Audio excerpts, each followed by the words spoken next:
하나님을 모시는 권능 있는 자들아, 영광과 권능을 주님께 돌려드리고 또 돌려드려라. 그 이름에 어울리는 영광을 주님께 돌려드려라. 거룩한 옷을 입고 주님 앞에 꿇어 엎드려라. 주님의 목소리가 물 위로 울려 퍼진다. 영광의 하나님이 우레소리로 말씀하신다. 주님께서 큰 물을 치신다. 주님의 목소리는 힘이 있고 주님의 목소리는 위엄이 넘친다. 주님께서 목소리로 백향목을 쪼개고 레바논의 백향목을 쪼개신다. 레바논 산맥을 송아지처럼 뛰놀게 하시고 시련산을 들송아지처럼 날뛰게 하신다. 주님의 목소리에 불꽃이 튀긴다. 주님의 목소리가 광야를 흔드시고 주님께서 가데스 광야를 뒤흔드신다. 주님의 목소리가 암사슴을 놀래켜 낙태하게 하고 우거진 숲조차 벌거숭이로 만드시니 그분의 성전에 모인 사람들이 하나같이 영광하고 외치는구나. 주님께서 범람하는 홍수를 정복하신다. 주님께서 영원토록 왕으로 다스리신다. 주님은 당신을 따르는 백성에게 힘을 주신다. 주님은 당신을 따르는 백성에게 평화의 복을 내리신다. 아멘.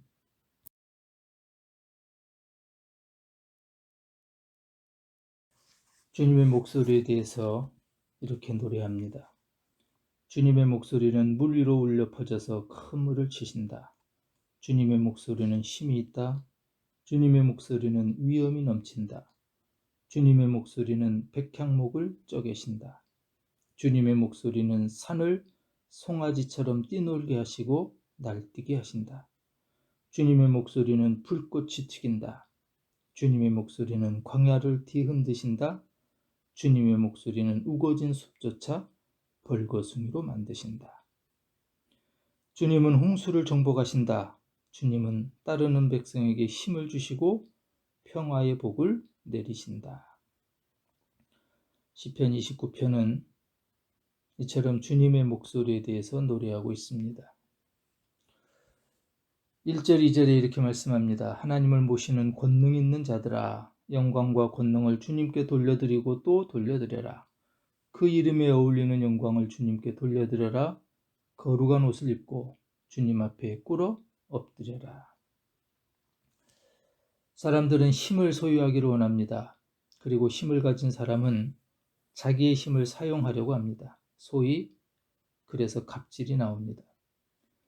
가진 힘의 권력은 살아있는 사람을 죽이기도 하고 또 죽어가는 사람을 살려내기도 합니다. 힘이 선용될 때 선순환을 가져오지만 반대로 힘을 잘못 사용할 때는 악한 영향을 끼치게 됩니다. 오늘 본문 1절에 나오는 권능은 힘입니다. 힘은 사람을 움직이게 하고 일을 결정하기도 합니다. 또 일이 되게 추진하고 영향력을 행사하는 것, 그것이 바로 힘입니다. 그러므로 우리가 권능을 잘 사용하는 것은 매우 중요합니다. 그런데 1절에서 권능 있는 자들은 하나님을 모시는 자들이라고 이렇게 밝힙니다. 하나님을 모시는 권능 있는 자들아. 다윗은 우리가 어떻게 힘을 사용해야 하는지에 대해서 말하고 있습니다. 다윗은 권능 있는 자들은 영광과 능력을 하나님께 돌리고 거룩한 옷을 입고 주님 앞에 꿇어 엎드려 예배하라 라고 말씀합니다. 다윗은 먼저 힘이 어디로부터 나오는지에 대해서 설명하고 있습니다. 그것은 권능, 우리 힘의 출처가 자신에게 있는 것이 아니라고 하는 것을 분명하게 밝혀주고 있습니다. 그래서 1절이 이렇게 말씀합니다. 영광과 권능을 주님께 돌려드리고 또 돌려드려라. 즉 권능, 힘은 하나님 영광과 권능을 주님께 돌려드리고 또 돌려드려야 하는 것이며 하나님께로부터 주어진 것이 바로 힘이라고 말씀합니다. 그래서 우리는 그 힘을 하나님께 권능과 영광을 돌리고 하나님을 예배하라 라고 다윗은 가르쳐주고 있습니다. 이처럼 1절의 말씀에서 우리가 먼저 깨달아야 하는 것은 우리에게 있는 크고 적든 가지고 있는 그 힘으로 힘을 과시하거나 갑질을 해서는 안 된다는 것입니다. 권력이라는 힘으로 또는 돈이라는 힘으로 사람을 노예처럼 부리고 비인격적으로 대하며 자신의 이익과 욕심을 위해 횡포를 부려서는 결코 안 된다는 거죠. 그래서 1절은 이렇게 강조합니다. 권능과 영광을 주님께 돌려드리고 또 돌려드려라. 바로 이 힘, 권능은 하나님께서 기회로 주신 것이므로 그 힘을 주신 하나님은 살아계신 하나님인 것을 겸손히 알고 사람을 위해, 선을 위해, 그리고 하나님 나라 복음을 위해 사용되어야 한다는 것입니다. 그리고 3절 이하에는 주님의 목소리에 대해서 노래합니다. 주님의 목소리라고 하는 표현이 모두 7번 등장합니다. 히브리인들에게 7이라는 숫자는 완전을 상징합니다. 즉 7번 주님의 목소리에 대한 설명은 주님의 목소리는 완전한 소리라고 하는 것을 암시해 주고 있습니다. 3절에 주님의 목소리가 물 위로 울려 퍼진다. 영광의 하나님이 우레소리로 말씀하신다. 주님께서 큰 물을 치신다. 다윗은 주님의 목소리와 관련해 먼저 주님의 목소리가 물 위에 있다라고 이렇게 말합니다.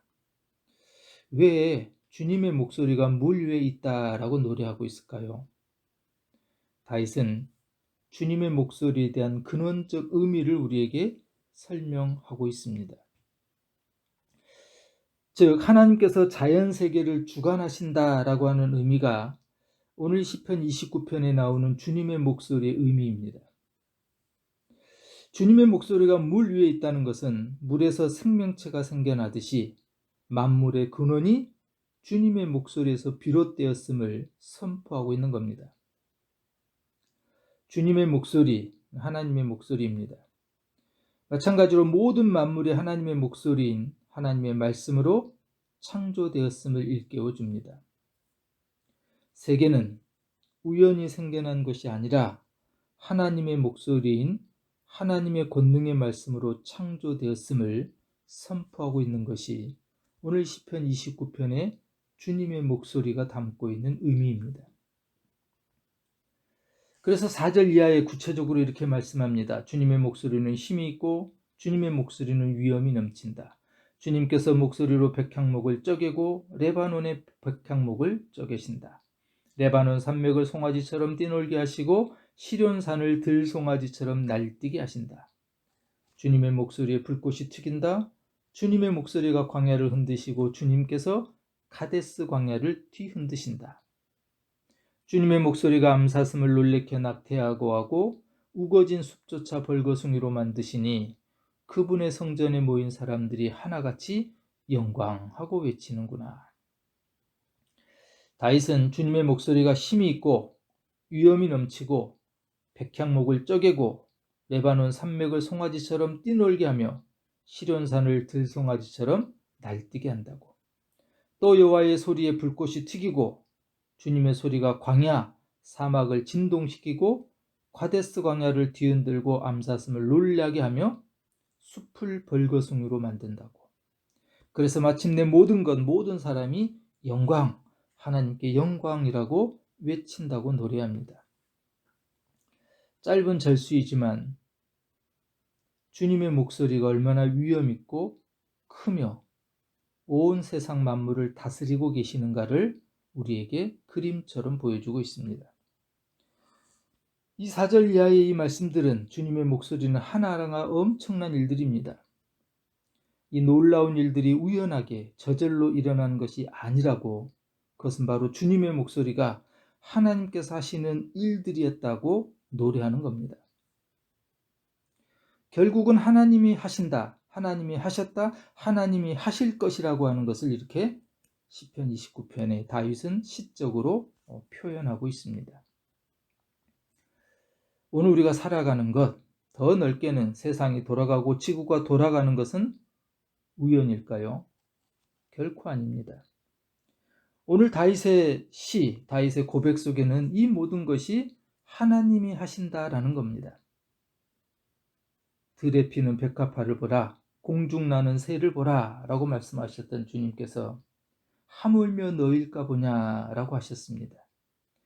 즉 세상이 돌아가고 지구가 돌아가는 것이 우연이 아니라 하나님이 하신 일이라면은 하물며 너일까 보냐. 오늘 사람을 향한 하나님의 관심은, 사람을 통해서 일하시는 하나님은 더 놀라운 일들을 하고 계시다는 것이죠. 그렇다면 궁극적으로 공고한 인생의 문제를 해결해 주시고 죄인된 인간을 용서하시고 하늘나라에 들어가게 하시는 것은 주님의 목소리, 하나님께서 하시는 일인 것입니다. 오늘 시편 29편의 마지막은 이렇게 마무리합니다. 복을 내려주시는 하나님입니다. 그러므로 주님의 목소리인 말씀 앞에 우리는 참으로 겸손해야 합니다. 말씀을 믿고 가까이 하며 매일 읽고 묵상하며 순종해야 합니다. 왜냐하면 하나님의 말씀은 세상을 창조한 말씀이며 또는 하나님은 세상을 창조한 그 말씀으로 지금도 세상과 역사를 운행하시고 우리 개개인의 삶을 이끌어 가시며 궁극적으로 구원을 행하시기 때문입니다. 하나님의 말씀대로 주님의 목소리인 하나님의 말씀을 믿고 가까이 하며 말씀대로 살아가는 주의 백성에게 홍수가 범람하는 위급한 상황에서도 힘을 주시고 평강의 복을 주신다고 약속합니다. 10절 11절 주님께서 범람하는 홍수를 정복하신다. 주님께서 영원토록 왕으로 다스리신다. 주님은 당신을 따르는 백성에게 힘을 주신다. 주님은 당신을 따르는 백성에게 평화의 복을 내리신다. 주님은 홍수, 범람하는 홍수를 정복하신다라고 말씀합니다. 홍수가 한번 넘치면 놀랍고 강력하며 무섭습니다. 그런데 바로 그 홍수 위에 계시는 분이 주님이라고 고백합니다. 범람하는 홍수를 정복하시는 주님. 그렇다면 우리가 겪는 고난과 고통, 어두움과 불안, 그 어떤 문제와 아픔에도 길은 주님께 있습니다. 범람하는 홍수 위에 계시는 주님이라면 우리 인간이 겪고 있는 모든 문제의 답은 주님만이 하실 수 있습니다.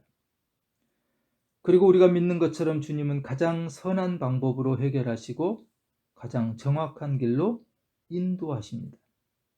단지 우리는 범람하는 홍수 위에 계시는 그 주님을 기대하고 감사를 회복하면 됩니다. 그래서 때로 우리가 살아가면서 만나는 범람하는 홍수, 그것을 바라보지 말고 위급하고 두려운 홍수까지도 다스리시는 그 위에 계신 하나님을 믿음의 눈으로 바라보아야 합니다.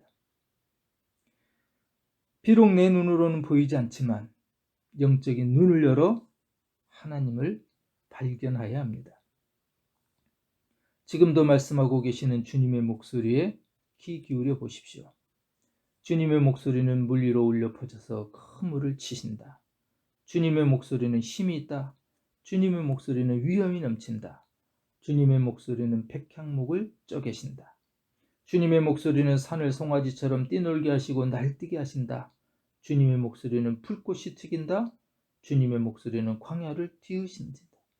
주님의 목소리는 우거진 숲조차 벌거숭이로 만드신다. 오늘 우리 각자에게 말씀하시는 주님의 목소리에 귀 기울이시기 바랍니다. 그것은 매일 우리가 말씀을 가까이 하며 말씀과 함께 살아가는 것입니다. 지금도 우리를 향해서 속삭이고 계시는 주님의 목소리, 그 주님의 목소리에 귀 기울이며 주님 앞에 엎드려 예배하며 주의 말씀대로 살아가는 은혜가 있기를 소원합니다.